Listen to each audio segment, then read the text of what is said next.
Oi, tudo bem? Então, hoje nós vamos para o nosso encontro número 34 e 35. Vou juntar os dois encontros em um só, tá? E antes, eu queria começar nosso encontro fazendo uma oração, né? Com essas novidades da tecnologia, eu acabo ficando apreensiva e não tenho feito, e senti falta, né, quando eu estava vendo os vídeos que eu tenho feito para vocês. Então vamos lá, em nome do Pai, do Filho, do Espírito Santo, amém. Cruz divina, pelo sinal da Santa Cruz, livra-nos Deus, nosso Senhor, dos nossos inimigos. Em nome do Pai, do Filho e do Espírito Santo, amém. Mês de maio, mês de Maria, a gente não pode esquecer da nossa mãezinha, né? Eu botei ela ali. Semana que vem a gente vai fazer uma homenagem para Nossa Senhora, tá? Ave Maria, cheia de graça, o Senhor é convosco. Bendita sois vós entre as mulheres, bendito é o fruto do vosso ventre, Jesus.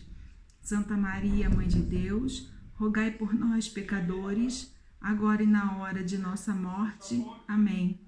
Que nosso Senhor possa fazer esse nosso encontro, né? Um encontro de sabedoria, de compreensão e de esperança, né? Que a gente nunca pode perder nossas esperanças e principalmente cada dia mais entender esse amor de Deus para que a gente possa ser firme na nossa fé. Então, a gente já falou sobre os reis, né? No último encontro. E eu falei que é uma história que podia terminar com final feliz, né? Mas eu acho que foi uma história triste.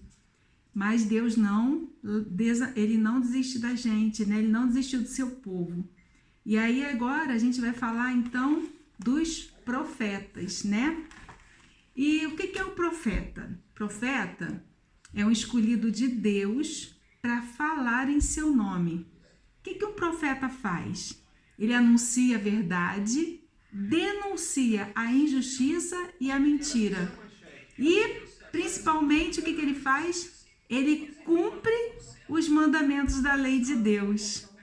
Então, ele também, todo profeta é uma pessoa de oração.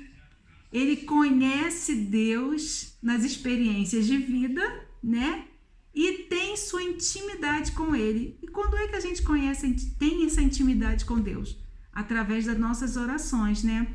Quanto mais a gente ora, quanto mais a gente conversa, fica em silêncio, deixa Deus agir em nós, a gente vai conseguindo perceber, né, o toque carinhoso de Deus na vida da gente, né? Muitas vezes. Então,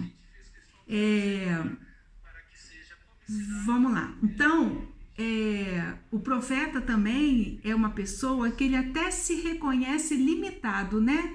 Ele é fraco, um ser humano qualquer, como nós. Mas a força de Deus encoraja, né, um profeta. Então, vamos voltar lá no povo de Israel? Então, aquele povo, né, que Deus vem preparando desde a sua primeira aliança, né? Desde quando ele foi falar para Noé construir a arca, depois ele vem falando para Abraão da sua descendência, né? Aí passa por Isaac, Jacó, que tem aqueles 12 filhos, lembra? José, né, que vai ser vendido pelos irmãos porque tinham inveja dele, né? Como escravo. Aí José vai ser o rei do Egito. Ele acolhe depois os irmãos, né? E os irmãos nem reconhecem ele, mas aí depois, né, manda vir um irmão mais novo, o pai dele acolhe, e aí no Egito eles vivem, né, bem acolhidos pelo rei e vai se crescendo, multiplicando, mas José, né, José do Egito, ó, já estou confundindo tudo.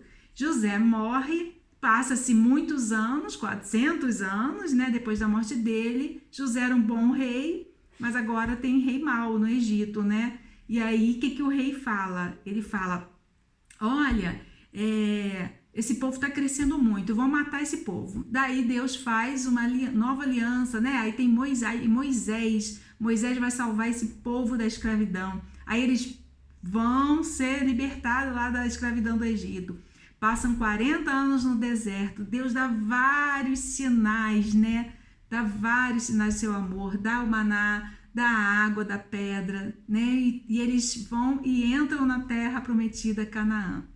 Dali eles ficam um tempo meio desorientado, aparecem os juízes, né? Que defendem o povo, aquele povo que toma um pouco de conta, que organiza, mas esse povo pede aos juízes um rei, porque eles querem, os outros povos todos têm rei, e naquela época tinha muita batalha, né? Muita guerra, e aí eles queriam também, né?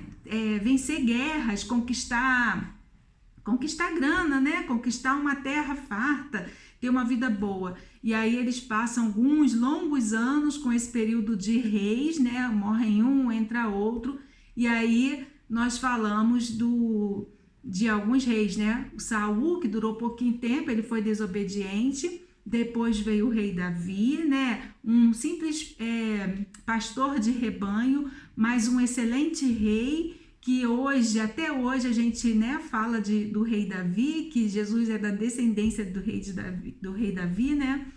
E o rei Davi fica velho, morre, e ele assume o lugar dele o rei Salomão, que foi também um ótimo rei, né? O rei Salomão, ele deixou aquele povo bem organizadinho, com riquezas, porque o rei Davi já vinha fazendo isso, sem muitas guerras. Mas o rei Salomão também pecou a Deus, né? Ele cumpriu os mandamentos, ele foi todo bem, mas ele cumpriu, ele deixou uma das esposas dele fazer um templo para adorar um Deus, né? E aí, depois da morte dele, esse povo também se perde, né? E depois vem vários reis ao longo da história.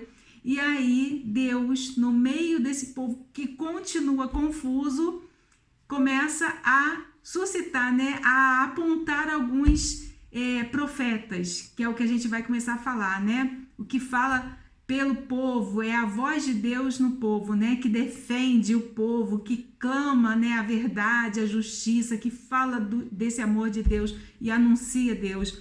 E os profetas vão começar também a anunciar o Messias, né? O Salvador. Mas eles pensam que o Salvador é um rei que vai ser, né, como o rei Davi. Mas essa história é mais para frente, que a gente vai falar do Salvador, que é o nosso Salvador Jesus Cristo. Então, esses profetas, a gente vai ver os profetas hoje, do Antigo Testamento, porque nós temos muitos profetas do Antigo Testamento. Na Bíblia deixa eu ver aqui que eu anotei para falar, são 18 livros dos profetas. Começa com o profeta Isaías, vai começar na página 939 da nossa Bíblia. Aí vem vários profetas, né? Uma história, tem bastante história aqui de profetas, e vai terminar exatamente na Bíblia Ave Maria, né? 1283 na página, que aí depois vai começar o Novo Testamento. Então, o Antigo Testamento todinho a gente viu nessa historinha que eu acabei de resumir para vocês. Porque a história é muito linda, né? Muito bonita, mas é muita coisa. E conforme a gente for crescendo na nossa maturidade e estatura, a gente vai lendo e vai compreendendo melhor. Então, aqui na catequese, a gente aprendeu essa história, que é qual é a principal mensagem? Que Deus ama a gente incondicional, né? E ele vem acompanhando a história de um povo e suscitando esse culto a esse Deus único, né? Esse amor e esse Deus que é o verdadeiro Deus, que nos traz o quê? A paz. Ele nos traz a paz. Se a gente seguir todos os seus mandamentos, a gente consegue, né, conhecer esse Deus na nossa vida, e a gente consegue ser uma pessoa de amor, porque Deus é amor. Viver esse amor e viver em paz nesse mundo tão conturbado, né, que a gente vive. Então, tem muitas histórias, né, de profetas. Nesses livros, eles têm algumas separações, assim, os profetas maiores e menores. Essas separações não é para dizer que tem profetas que foram melhores que os outros. Não, todos foram muito importantes e cada um tem uma história bem bonita. Mas é só assim, os profetas maiores têm mais coisas escritas, os livros são maiores que os outros, né? Então, Isaías é maiorzinho, a quantidade de página, os outros são menorzinhos, né? Isaías, Jeremias e Daniel são os 3 maiores. Os outros são os menorzinhos, livros menores. Mas todos foram excelentes profetas, né? E profeta sofreu muitas coisas. Profeta sofre muitas coisas, né? Então, ele tem uma vocação, né? Um chamado, né? Ele tem um chamado de Deus para falar em seu nome ao povo. Esse chamado de Deus para falar ao povo o nome de Deus, a gente também tem tem hoje também, né? Você não tem um chamado? Eu tenho um chamado. Todos vocês têm um chamado. Nós todos, tá? Então, basta que a gente seja uma pessoa de oração, né? E que confie em Deus e que fale o seu nome, né? Sem temor para os outros.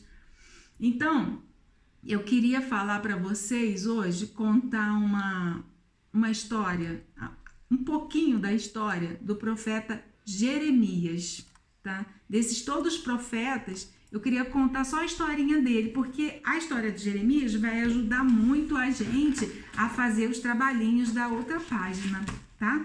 E aí, também, eu falando de Jeremias, já falei um pouquinho, né, do conteúdo aqui do capítulo 35, que vai falar dos profetas maiores e menores, que eu já falei, é só o tamanho do livro, né, da Bíblia, mas a importância deles é igual para todos. Então, é bem curtinho o outro capítulo, né? E aí, eu vou contar um pouquinho da história de Jeremias para vocês. De vez em quando eu olho para aqui que eu tô tirando uma cola. Então, Jeremias, ele foi tocado por Deus. No tempo que Jeremias era criança, já estava muito assim, conturbado, aquele povo, sabe? Eles tinham esquecido de toda essa mensagem que a gente ouviu falar o tempo todo, que Deus ia demonstrando amor, e já estava adorando outros deuses de novo. E além de adorar outros deuses, eles estavam vivendo com muito pecado, muito. O pecado estava transbordando. E aí Deus toca esse homem Jeremias, que era temente a Deus, ele seguia os caminhos certinhos de Deus, ele cumpria os seus mandamentos, ele era um homem de oração. Quando ele recebe esse chamado, Jeremias se sente incapaz. Ele fala, não, eu não sou capaz de fazer isso. Mas Deus fala com ele e diz para ele não ter medo, porque Deus, né, quem colocaria as palavras na sua boca? Então, se Jeremias era um homem de fé e de oração, Deus iria colocar sempre no coração dele as palavras certas para falar com o povo. E foi assim que foi feito. Quanto tempo Jeremias teve, né, com essa missão após o chamado dele e a morte? 41 anos. E foram 41 anos de profecias mais difíceis, sabe? Tentaram matar ele, né? Ele foi perseguido, foi muito difícil a vida dele. Mas apesar de ser bem difícil a vida dele, ele nunca desistiu de anunciar essa palavra de Deus, de anunciar as maravilhas, né, desse amor. Porque qual é o anúncio que Deus quer que a gente faça dele e que ele é? Ele é o Deus do amor. Diante de tanta confusão, né? É coleguinha brigando com coleguinha, é o que a gente está vendo agora, governo brigando com governo, sempre teve isso. As pessoas roubando uma a outra, as pessoas traindo uma a outra, né? Tanta coisa desonesta, né? Pessoas inventando tantas mentiras, né? Quantas coisas assim, a gente batendo no outro, né? Quantas coisas feias a gente vê no mundo. Então, a gente tem que ter coragem de falar, olha, tem um Deus que é amor. E se a gente tiver essa experiência com esse amor de Deus, a gente também passa esse amor para as pessoas. E é só isso que Deus quer. Que a gente viva esse amor e não as mentiras, as violências, né? Que a gente vive em paz. É só isso. É simples assim, mas a gente complica, né? Mas vamos lá. Então, Deus falou para Jeremias para ele não ter medo, porque ele conhecia ele desde a barriga da sua mãe.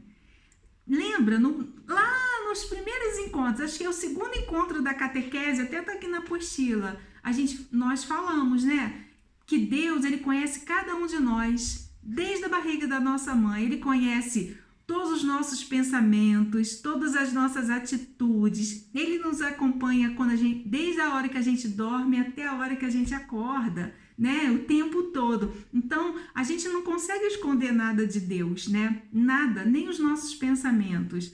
Tudo Deus sabe e Ele nos ama como a gente é, mas Ele deseja que a gente siga o caminho dele, né? O caminho do amor. E Jeremias era um homem assim, que seguia o caminho do amor, né? E aí, Jeremias era um bondoso, ele amava o seu povo, e ele, quando viu o seu povo adorando outros deuses, né, e pecando, Jeremias chorava, ele chorava muito. Jeremias era conhecido como um profeta mais chorão. Ele era um profeta que chorava bastante, né? Porque ele chorava pelas fraquezas do mundo, pelas fraquezas do povo, né? Ele ficava muito triste com todo o pecado, né? E deixa eu ver aqui que eu me perdi. Isso. Jeremias, ele podia não ter aceitado o chamado de Deus, né? Ele podia ter falado simplesmente: eu não sou capaz e eu não quero essa missão de falar do seu nome, eu deixo o mundo para lá. Mas ele ouviu a voz de Deus, ele ouviu, tomou essa decisão e teve coragem. E aí, por mais que difícil fosse a vida dele, ele sempre foi abençoado por Deus, o tempo todo. Tem uma historinha que tentam matar ele, né? O povo lá de Judá não queria saber dessa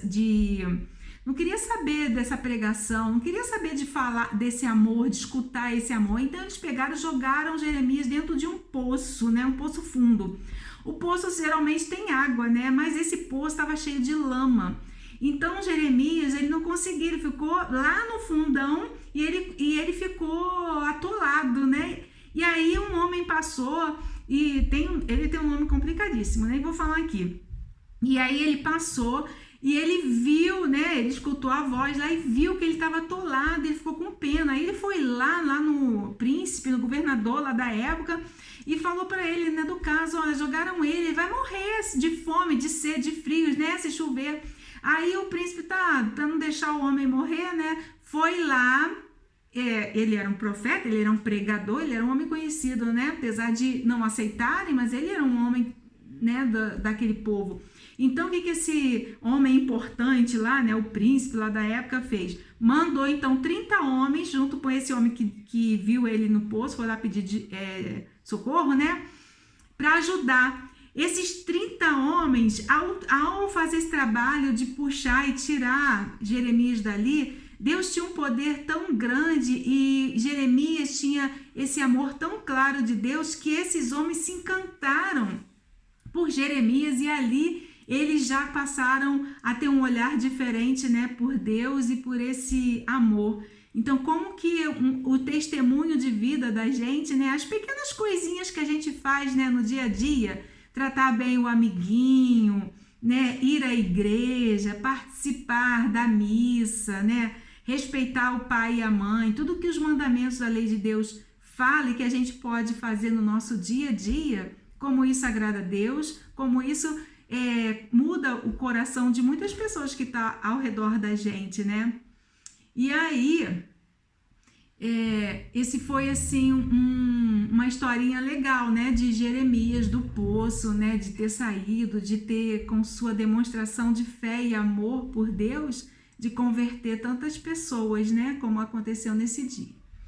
Então, deixa eu passar aqui. Mesmo ameaçado de morte, né, algumas vezes, ele continuou fiel ao amor de Deus e Jeremias sempre continuou falando desse amor. Mesmo que o homem não quisesse ouvir, ele falava. E aí, a vida de Jeremias deixa um exemplo para a gente. Um exemplo que, apesar de todas as dificuldades, jamais ele desistiu de ensinar a palavra de Deus. Quando Deus nos chama, as crianças, devemos obedecer à sua voz. Ele sempre nos capacita em seu chamado, né? Algumas crianças perguntam assim para mim, já perguntaram: tia, qual sua formação? Quanto você ganha? Então, para vocês, eu sou um profeta. Eu posso falar isso, né? Eu acho que posso, não sei, mas acho que posso. Porque às vezes a gente não tem coragem também, tem formação, né? Eu tenho a vivência da igreja, eu busco aprender, né, com o catecismo da igreja, eu estou sempre participando das atividades da igreja, da missa, né? E se alimentando da palavra de Deus. Então isso vai nos capacitando, nos dando coragem para anunciar esse reino, esse amor, tá? Para vocês, como catequista. Nós somos uma pessoa simples como qualquer um. Mas a gente ama, né? Posso dizer, amo tanto a Deus, que me sinto encorajada de falar para vocês, né? E para outras pessoas também, no meu dia a dia. Então, que a gente possa fazer também, né? Como os Jeremias, aceita, crianças, né, e pais, o convite de Deus, né? Esse convite de ser representante de Deus aqui na nossa casa, na nossa igreja, na escola e em qualquer lugar que você for, né? A gente não precisa ficar falando de Deus, mas as nossas atitudes no dia a dia são os nossos testemunhos de vida. E as pessoas têm que olhar e falar assim: nossa, eu vejo o amor de Deus através de você. Então, quando a gente trata bem quem trabalha na nossa casa, quando a gente trata bem os nossos professores, quando a gente trata bem os nossos amiguinhos e os que não são tão amiguinhos, né? As crianças são mais levadas e os coleguinhas são mais implicantes, mas mesmo assim a gente trata bem, né? Às vezes a gente não consegue brincar com aquelas crianças, com alguns coleguinhas por algum motivo, mas a gente deve sempre tratar bem, não falar mal, ser contra a mentira, né? Contra as injustiças, tá? É isso que Deus espera de cada um de nós. Tudo que eu falei vai ajudar muito. Já tem todas as escolas do trabalhinho, ó. Eu já fiz o meu. Deixa eu ver se dá pra ver, porque eu fiz de lápis clarinho, ó. Eu já fiz o meu todinho. Então, tudo que eu falei, se vocês prestarem atenção, responde tudo que tá aqui, tá bom? Então, para finalizar, essa história tá no Antigo Testamento. E como eu falei, né, o Antigo Testamento tem aí, eu acho que umas 300 folhas que são dos profetas. Depois, nós já vamos entrar no Novo Testamento. E aí, esses 18 livros de profetas é tudo do Antigo Testamento. E o Antigo Testamento fala de quê mesmo, hein? Fala do anúncio, né, da história do povo, o quê? Antes de Jesus, né? E o Novo Testamento fala da vida de Jesus. Então, tudo isso que os profetas vêm anunciando, que vai vir um Salvador, que Deus vai mandar, né, o Messias, e que ele vai salvar o povo desse pecado, né, principalmente do pecado. E quando a gente falar de escravidão agora, é o pecado. Porque quando Adão e Eva pensaram que se eles comessem daquele fruto, né, se eles desobedecessem, eles iam ter a liberdade, que Deus não estava querendo dar a liberdade total, né? Então, muitas vezes a gente pensa que pecado é liberdade, mas não é. O pecado é escravidão. E quem é que vai nos libertar do pecado? o Messias. Quem é o nosso Messias? Quem é o nosso Salvador? É Jesus Cristo. Então, a partir do nosso próximo encontro, a gente vai falar do profeta, de um profeta, somente um, que é do Novo Testamento, que vai já anunciar Jesus e que viveu com Jesus. Vamos falar sobre ele no próximo encontro, tá? Depois, no próximo encontro eu falo o nome dele, mas muitas crianças já vão saber. Ó, beijo, espero que vocês tenham compreendido. Façam os exercícios para poder fixar. Lembra, eu escrevi durante a semana para o pai de vocês o seguinte: quem ouve, esquece. A gente ouve, aprende ali naquela horinha, mas esquece. Quem escreve, lembra. Mas quem faz isso aqui que a gente ouve e escreve, faz isso acontecer na nossa vida diária, como eu já dei um monte de dica aqui, como os mandamentos da lei de Deus vem falando pra gente, honrar o pai e mãe, né, e tantas coisas, rezar. Quando a gente pratica na nossa vida, a gente aprende. É só praticando que a gente vai aprender, tá? Um beijo, eu espero que você esteja entendendo bem o que eu tenho falado, né, dessa maneira assim virtual. Não é uma maneira tão calorosa, mas vocês sintam-se abraçados e beijados por mim, que eu tô doida para voltar aos encontros para a gente poder se encontrar e se tocar, né? Um beijo para vocês e até terça, sem falta. Eu vou botar o próximo videozinho, porque agora a gente vai falar do nosso Salvador, aquele que vai nos libertar verdadeiramente da escravidão do pecado. Beijo, amo vocês.